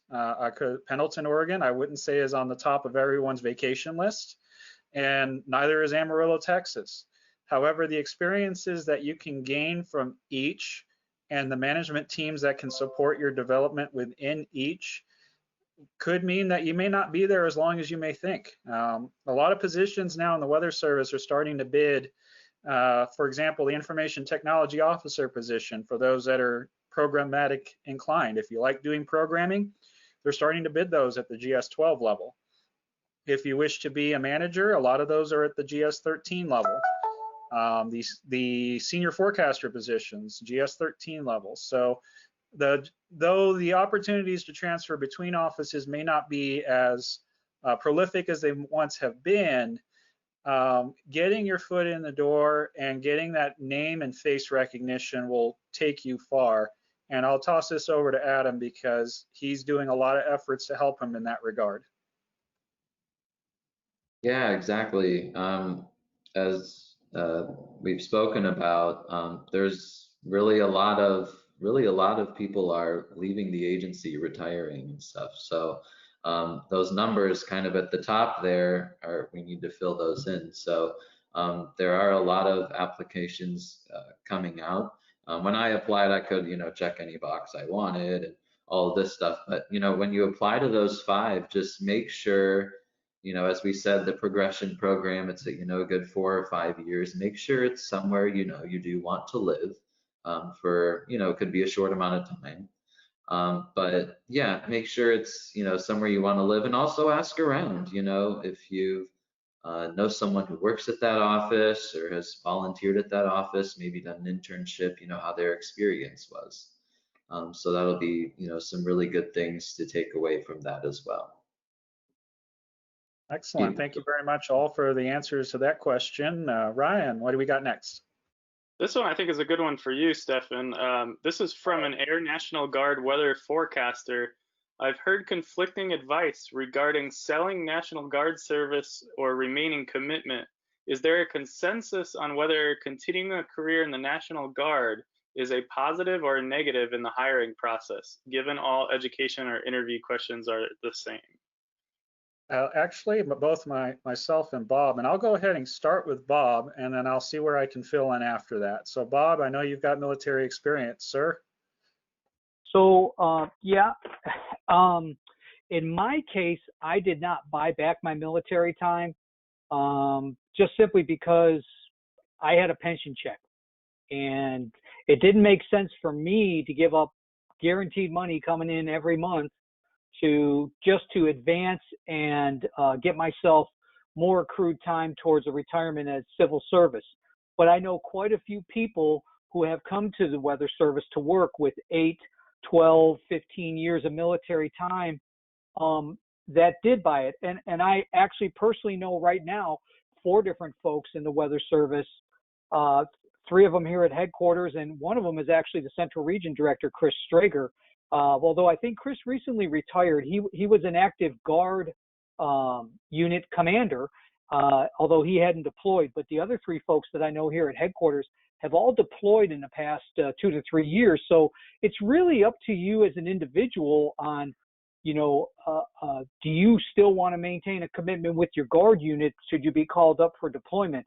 I will tell you that I don't think that there's a manager in the Weather Service that's going to question your commitment to a Guard, Reserve, or military unit in event of call up. We've actually, one of the people here at headquarters has been called up 2 times in the past 5 years and been gone a total of 3 years on deployments to Afghanistan. So it's really up to you on whether or not you want to put in the time. I think the Guard has to go till age 60 before they can retire, if I'm not mistaken.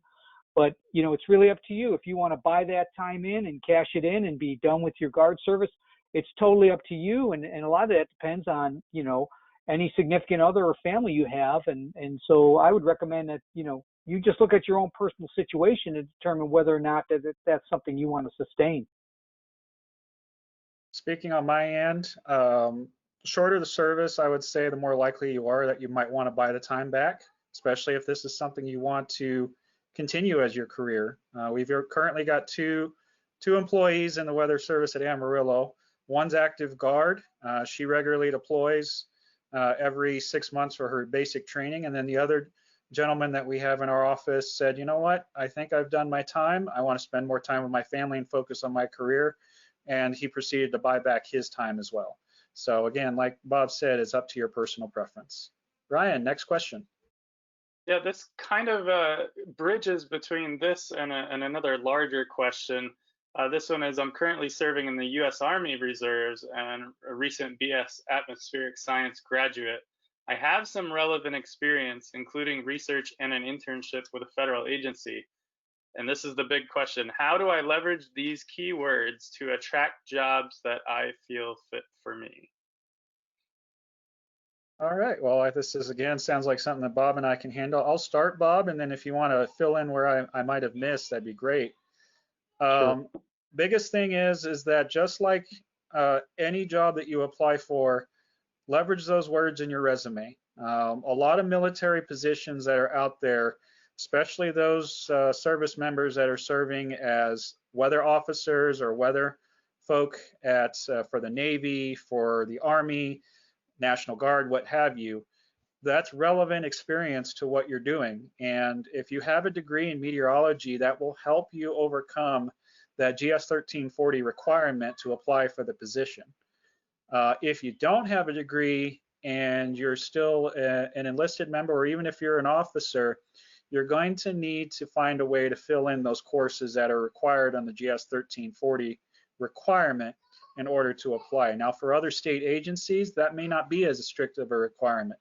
And I'll let Katie defer on that one. Bob, did I forget anything? Nope. I would offer this bit of advice. My last assignment with the Air Force, I spent 4.5 years with the 3rd Mobile Armored Corps at Fort Hood, Texas, the Army's largest mobile armored corps. And they had every Army installation has what I believe they call it ACS. It's Army Community Services. I think they still have that. I would contact them because they have a transition portion that's part of that office. And they produce this document that takes military terms and converts them into civilian language. So you can then take, something that sounds exotic like a diesel mechanic on a tank and convert that to language on your resume for use in the public sector or the private sector for the non-military audience. And it does a really, really good job of translating your skills into English for the audience that you're writing your resume for. Excellent advice, Bob. And Katie, did you have anything for any Guard members on your end? I think one thing to note is, as you guys may know, emergency management is really heavy on ex-fire, ex-military, those types of credentials. Our director is ex-military, for example, and many of our staff members. So certainly you bring a unique skill set to the table. I think the key is getting in front of somebody. I might have mentioned it earlier. When it comes to keywords, taking the posting and making sure that you can directly, you can take the keywords in the posting and use them in your resume, at least to get through that initial take, because it would be a shame to lose for your resume to be lost in the processing, because as kind of mentioned, that is not properly converted. So that converter sounds pretty cool. I think it's just making sure that you can take that posting and the knowledge, skills, and abilities. They're typically called for state government KSAs. And if it says experience in deliberate planning, that you have the experience in some way experience in deliberate planning, something like that. So it's going to take a little bit of that conversion, but I think that way you make sure that your application gets passed along and that you're able to really talk to somebody and relate, because the skill set I'm sure is there. It's just making sure that you get through the technicalities of the computer. All right, thank you, Ryan. The next question. Yeah, I think this one might be good for Lisa. As a general, I'm seeing a bunch of these that are a little bit the same. is a master's degree needed for any reason to get a job, or does a bachelor's degree suffice? Is there anything that's going to disqualify them for not having a master's degree? No, not whatsoever. The OPM qualification standards are the same across all federal agencies. And to be in the field of meteorology, that 1340 series we've been talking about, you need the 24 semester hours in meteorology, atmospheric science work. The qualification standards very clearly lay out what's needed. Those qualifications requirements are also clearly stated in the vacancy announcement.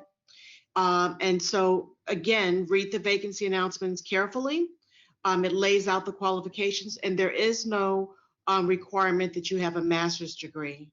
What a master's degree gives you is basic qualifications for a position at a higher grade level.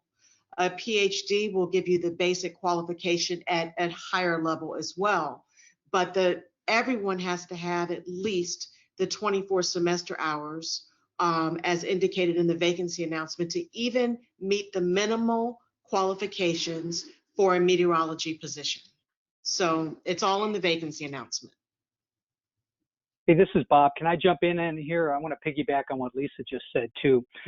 We've seen instances of this with applicants recently. If you are applying for a job with the Weather Service as a meteorologist and you have a bachelor's and a master's degree, I would strongly recommend that you provide both complete sets of transcripts, because the academic requirement for 24 hours of math and science is likely not filled in a master's curricula. And so when the folks are looking at, when the HR staff is looking at your complete hiring package, they're looking to see, have you provided proof that you have this 24 hours of math and science? You aren't going to have it in a master's program. It's going to be in your basic baccalaureate program. So I would encourage you, if you do have a master's, submit both your bachelor's and your master's transcripts.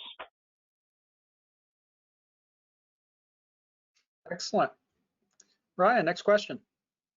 Yeah, this one I've seen a couple times as well.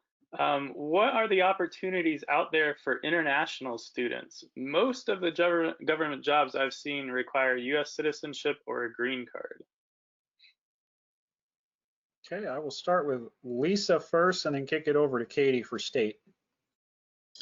Yeah, I don't know specifically of opportunities for international students, although I would say if you're looking for a federal job, usajobs.gov is probably going to be a source of information for you relating to that. But yes, it's very true for the majority of federal jobs, probably 95% of them, 99% of them, you need to have US citizenship. With that said, some people do have work permits or other forms of entry into the United States that might provide them the opportunity to come in on a temporary basis into a federal job, but not necessarily a permanent basis. At my last agency, we did periodically hire folks that were not permanent US citizens, but the key was to have all of that background documentation to support it. And it was not for a permanent position in the organization. Okay, Katie, any thoughts from state? So I was actually just looking through some of the current job postings just for the state of North Carolina to see if it actually said, because I realized I've never needed to look and I hadn't paid attention. I don't think ours actually says, though, if I had to guess, I would assume that it does require citizenship. But like I said, I was looking through the posting, which there are pretty detailed. So if you were to look at a state government posting, it would have the information you need. Like I said, I was quickly scrolling and didn't see it, though I would kind of assume. So I know I don't give a great answer, but I have not had any experience where we have ran into that. So I can't speak from great experience, but I would defer to each job posting independently because it might be specific based on the position.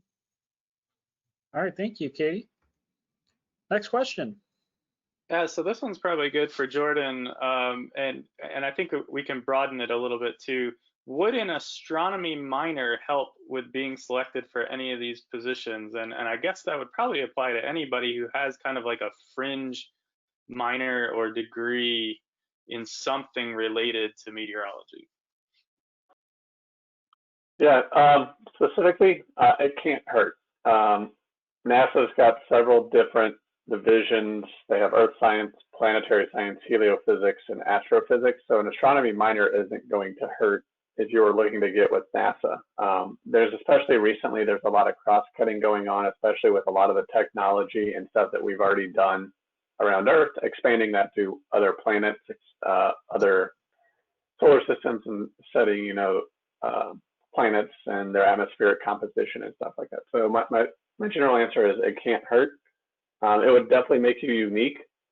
I'd be curious if from the NWS side, if it could help with like space weather operations or something.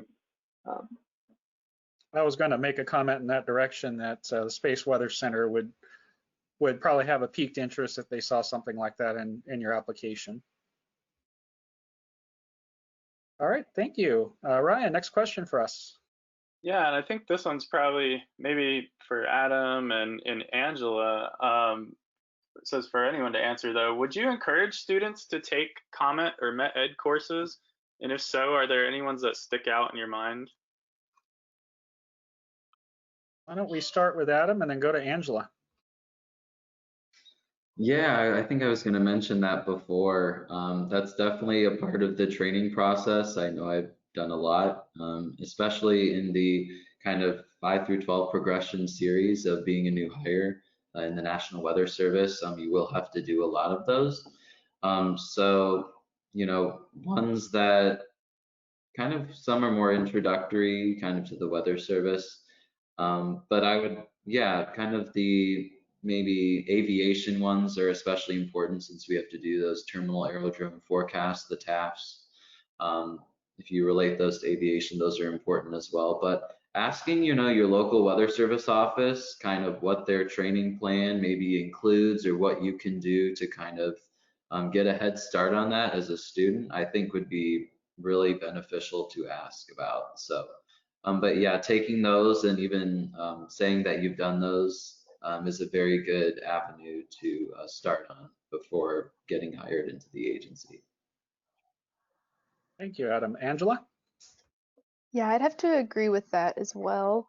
I took an aviation meteorology class at my university, and we had to take at least the TAF one. There's a couple others whose names are slipping my mind right now. I think we took the SIP and FIP one just to kind of get that.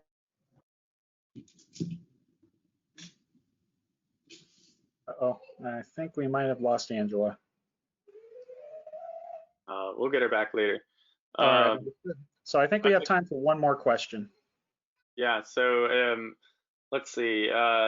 If you have a bachelor's degree of arts and then pursue a certificate in something like weather hazards and preparedness, would you be a candidate to work for an agency like Fema?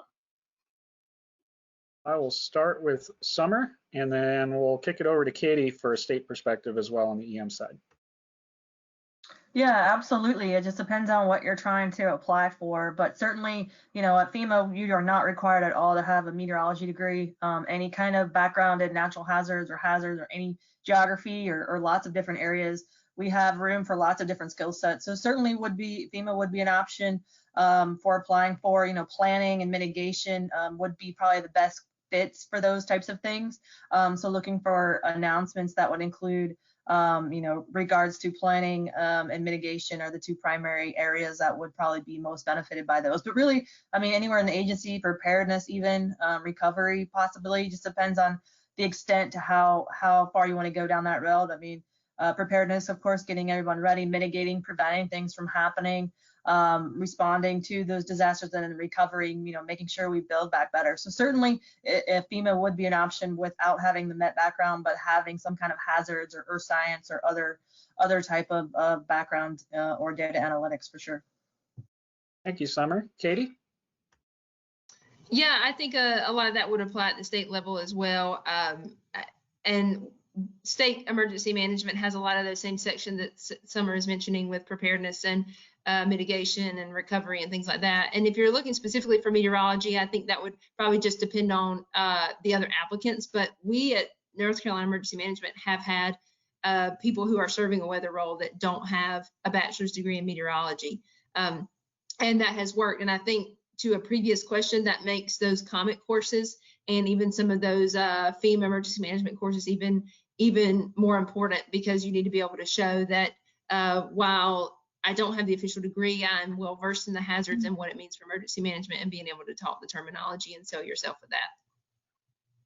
And those courses that Adam and Jordan and Katie had mentioned, there's FEMA independent study courses you can take online. They're all free and publicly available. Just search for FEMA independent study or Emergency Management Institute. Anyone can take those courses, and those are the courses that, yeah, if you have those in your background and you're trying to get into decision support or emergency management with your MET degree, that you're gonna have to take those for sure anyway. So I know Adam and Jordan and Katie all mentioned those. So yeah, just FEMA Emergency Management Institute or FEMA independent study courses, and that's where all the incident command and the national framework and all those courses would be that would help you in those areas and add to your resumes. All right, excellent. And I think that's all the time we have for questions, Ryan. What we're going to go ahead and do is we're going to go ahead and close out with any last statements that some of our panelists would like to impart upon you. Just a quick 30-second blurb, if you will, of what you would recommend to those that are attending right now. And we'll go ahead and close it out. So I'll go ahead and start with Adam. Yeah, kind of, you know, when you're putting your resume together and getting everything prepared, don't sell yourself short. Little things can go a long way in the community. So if you want a job in the Weather Service or in FEMA or whatever, pretend like you are that person in that role and what they do and how they interact, and kind of go out in the community and make a change. So I think that'll really be very important, how you can change, you know, the status quo, challenge the status quo. So, but yeah, if anyone else has any other questions, feel free to email me, get in contact with me. I'd be happy to help you. All right, thank you, Adam. Jordan. Yeah, definitely don't sell yourself short, but also use those around your network. There's a lot of people in this. The weather community is very small. The emergency management community is small. We overlap quite a bit. Don't be afraid to reach out to people on social media or ask, you know, hey, I'm looking for somebody to help me with my resume, or could somebody do it? I know there's a lot of people that will offer advice out there. There's a lot of people that want to help. Just make sure to take advantage of those resources. I'm one of them. I'm on social media quite a bit. You know, AMS has a lot of good resources as well. Obviously, you're utilizing one of them right now. But don't sell yourself short, but definitely don't think that you're not qualified. It never hurts to just throw an application in and see what happens. You know, I know there's a lot of people that have applied for many, many jobs, but, you know, just keep at it, and you'll eventually one's going to hook, and you're going to find the right one for you. Thank you, Jordan. Summer? Yeah, just to further advance what Adam and Jordan gave great advice. I mean, really just keep trying. You know, eventually something will break through. Be open if you can be, you know, I know you don't want to go somewhere you don't want to go, but, you know, at least when you're starting out, just be open to, you know, making some moves or making some changes in your life before you can really settle down, because that's where you're going to have more opportunities. If you're a little more patient and willing to wait it out, then you can certainly do that too. That's your choice. And like they said, you know, make sure you emphasize who it is you really are, what it is that you bring to the table, what makes you unique, either personally or professionally. I mean, there's lots of different things that you can bring to the table. It can, you know, making sure you highlight those things. You know, volunteer experience goes a long way. It doesn't matter. It doesn't have to be paid.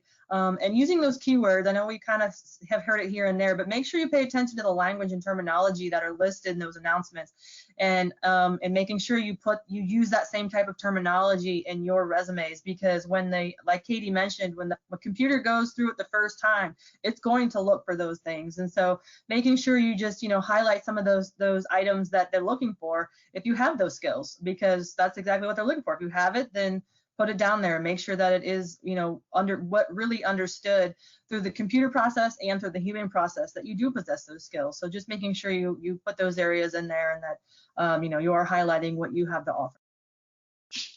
Thank you, Summer. Katie? Yeah, so I've kind of trimmed my final points into 4 main bullets. I think first, as mentioned, I think by Jordan, don't forget that social media is now a way to vet people, whether you like it or not. So keep in mind what you have on your Facebook and your Twitter pages. The second would be study the place that you're going to interview for. Don't go in cold. I mean, don't go in and we have Google, we have people that you can connect with. Gone are the times where you can go in and not really know anything about an agency and that go well. There's so many ways that you can figure out a little bit about where you're applying and what they do. The third is, as scientists, we tend to be a little bit more to ourselves, but when it comes to certain applications of meteorology, like emergency management and things that require that broader soft skill set, be prepared to have to show that in an interview. Like, for example, we ask for weather briefings because, like I said, you can sit at a computer all day and understand what the models are saying, but if you can't tell somebody, then you've kind of lost it there. And I think the final thing is be prepared to sell your experience and show how it applies to what you're interviewing for. Your credentials and your education speak a lot, but what's going to speak more is you being able to show, okay, I did this project and what that helped me to do was develop those teamwork skills and kind of follow that train of thought out into the work world. You know, as you step outside of academics, showing an interviewer how what you've done can apply and being able to give those tangible examples, that'll be it. That's all for me. All right, thank you. Lisa. Yes, following up on what Katie said, be prepared for your interviews. I know that when I first started interviewing 30 years ago, I used to keep a notebook. And every time I went on an interview, I would write down as many questions as I could remember, so that for the next interview, I would run through those questions, figure out the better ways to respond to them so that I'd be more prepared each go round. But along those same lines, I would also think about 4 or 5 experiences, work experiences, leadership roles that you've been in, organizations at your school, something where you can think about for each of those what your role was, what you did, what the outcome was, how you made a difference. Have those in your back pocket and be prepared to talk about those things at your interview. I guarantee you that if you have 4 or 5 experiences fully fleshed out before you go to an interview, there's going to be 2, 3 questions that come up where you can pull that experience out and be able to share it with those you're interviewing with. I also suggest that when you close out any interview you go to, close it out by recapping your experience, what you bring to the job, and how you can make a difference. And lastly, you may want to follow up with a thank you email. I think that, while it's, something that you may not want to do, I think it does make a difference to show your interest and sort of recap what you enjoyed about the interview and what you can bring to that position. All right, thank you, Lisa. Bob, any parting advice? Sure. My plug is for the Pathways program across the Weather Service. Dr. Louis Uccellini is the Weather Service Director. He is a huge, huge supporter of the Pathways program. We have 2 types of programs, the regular student program and then the summer intern hires.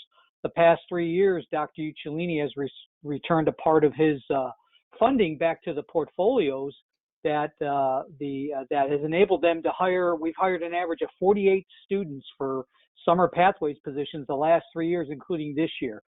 And those summer positions have the ability to come back later on and renew that. But the regular Pathways position, and this is why you're still an active student, once you complete the program requirements and you graduate, you can be converted non-competitively into a position. And it doesn't have to be in the office where you're at. Let's say you're going to Oklahoma and you're studying Met and you're doing a Pathways intern at Norman. But it's time to convert you, and they'll find a position for you maybe in San Antonio or Jacksonville or Chicago. It can be any office as long as there's an opening in that office and the office is willing to accept you as a conversion. But that's another way to get your foot in the door. All right, thank you, Bob. And my parting advice to those on this call, FaceTime means a lot. if we can put a face to a name, whether you see us at the AMS conferences, National Weather Association conferences, or even visiting our offices, it helps go a long way to try to figure out who you may be when we're doing interviews or we're trying to make a selection. Because every time you interact with somebody at any of those conferences or even in person, it could be that we're doing something on the side, like potentially seeing if you're going to be a right fit for our office if we see your name in the future. So with that, I just wanted to remind everybody there is a companion file that you can download. It's in the handout section. And want to thank all the panelists for joining us today for this wonderful discussion. I think we had almost 140 people out there at one point in time listening to all of the advice that has been provided today. And also just know every one of these panelists, myself included, and Ryan, who you heard from earlier, we're all willing to help you. So if you want to reach out to us, look us up, feel free to send us an email. You can find us on various American Meteorological Society pages because we serve on this board.